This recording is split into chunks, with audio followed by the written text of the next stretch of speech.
So, how do you manage burnout? How do you stay on track? How do you restart when you feel stuck?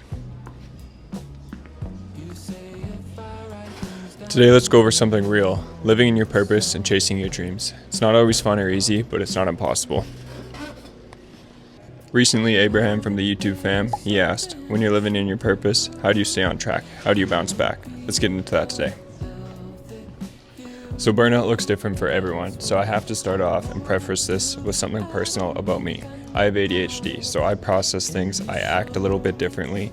So burnout for me is a little different.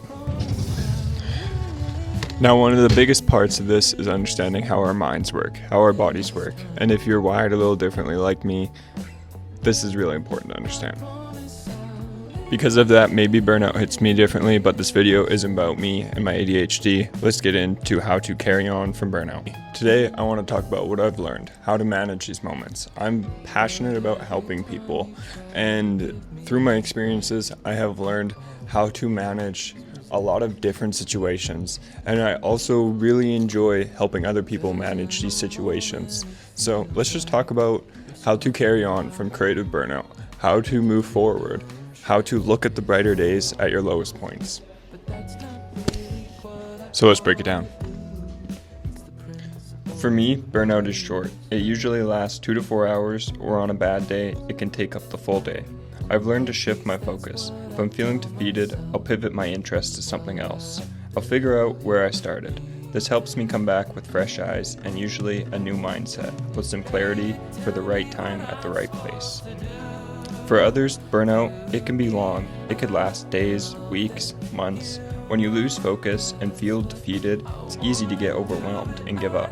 You might even start avoiding the project and favor other things that are more enjoyable. It feels like a heavy weight you can't shake off. But it's important to bounce back. That's the key.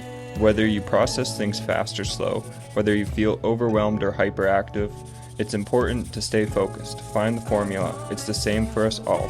Create a schedule. I like to ask myself, who? Who do I want to become? What? What is the purpose behind my goal? When? When do I want to achieve it? Where? Where do I want to be in life? Why? Why is it meaningful? When you're frustrated, overwhelmed, or feeling burnt out, take a step back.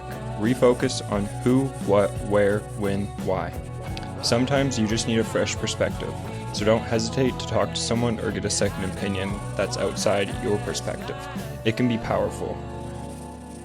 For me, when I'm feeling burnt out, I take a step back, I hit pause, and I remind myself why I started. Here's an example.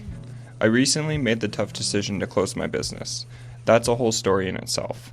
But what I took away from the last 4 years was I love being creative. That's what drives me. That's what lights up my day. So when I get overwhelmed, I remind myself what I truly enjoy. I reset from there. I start on a fun, simple project. Create your schedule for success. You know yourself the best. Only you can figure this plan out. Only you can make it work. Do what you feel fulfilled by. It's your journey, and only you know the path on how to get there.